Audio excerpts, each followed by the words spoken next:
Hello and welcome to episode 2 of Two TERFs in a Ute with Tania and Suzanne.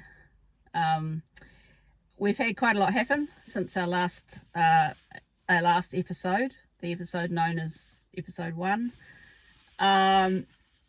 What did we do? We went to Nelson. We went to Nelson. We did a turn-up event down in Nelson back in June. Went really well. Fabulous day. Beautiful weather. Respectful anti-woman protesters. It was good. Really enjoyed it. It was really good. I think we had around 120 to 150 people. Lots of people speaking. Some really good speakers. Lots of support. Lots of nice people enjoying a sunny Nelson day. It was really good. Yeah, it was great. Prep too. A lot of support in the preparation. Saw stickers all over town. Saw posters all over town. It was actually a really successful event. I was really pleased with it. Yeah, and so was I. The police turned up halfway through. Yeah, they weren't really needed though. It was I think they were probably keeping an eye on things, and it was all pretty easy. There were a handful of protesters across the road who stood there holding their signs, but basically just stood there and listened to our speeches, which was just because of the way the logistics of it all. They were standing there across the road listening, which was quite cool. It would have been quite good for them to hear what it was we were saying, rather than kind of speculating on all of the evil that we spread. They got to hear some of it for themselves and probably realised that actually it wasn't evil at all. Hopefully that's what they got out of it. After Nelson, Tania and I went up to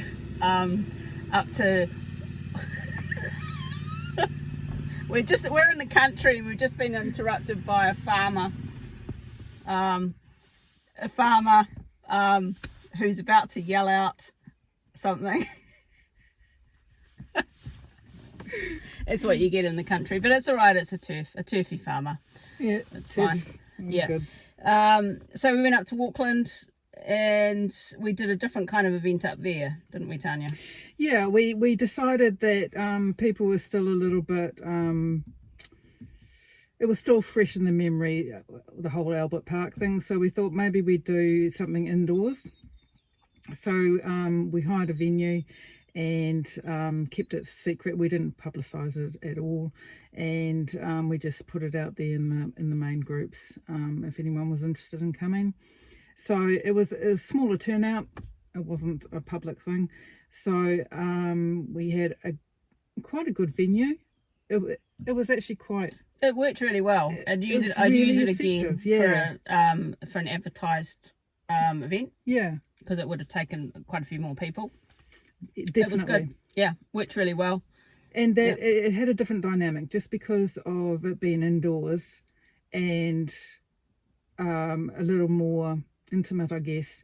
People were more interactive, so people would get up on the mic and they'd be asked questions from the floor and things like that. So it was an interesting trial doing it that way, and I think there's scope for more things like that, more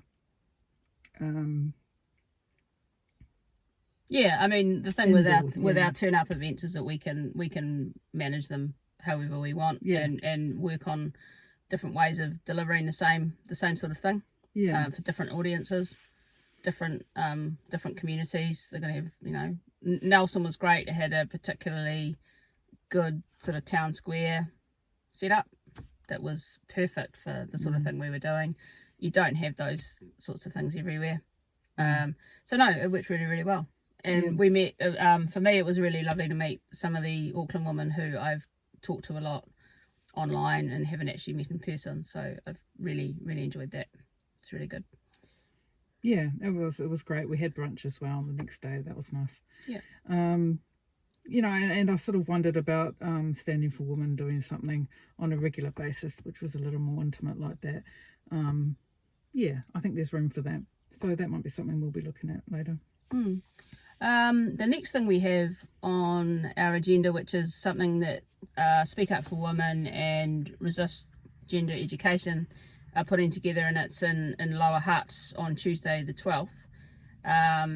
It's a candidates meeting for Hutt. Well, it started off as a candidates meeting for Hutt South electorate to get candidates talking about education, or the RSE curriculum in particular.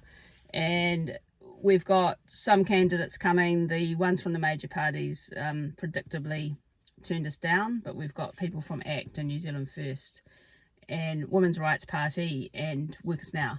So we will have a few people there talking. We'll have Marg from Resist Gender Education will be talking as well, and there'll be questions, which will be the main part of the event. Should run for about an hour.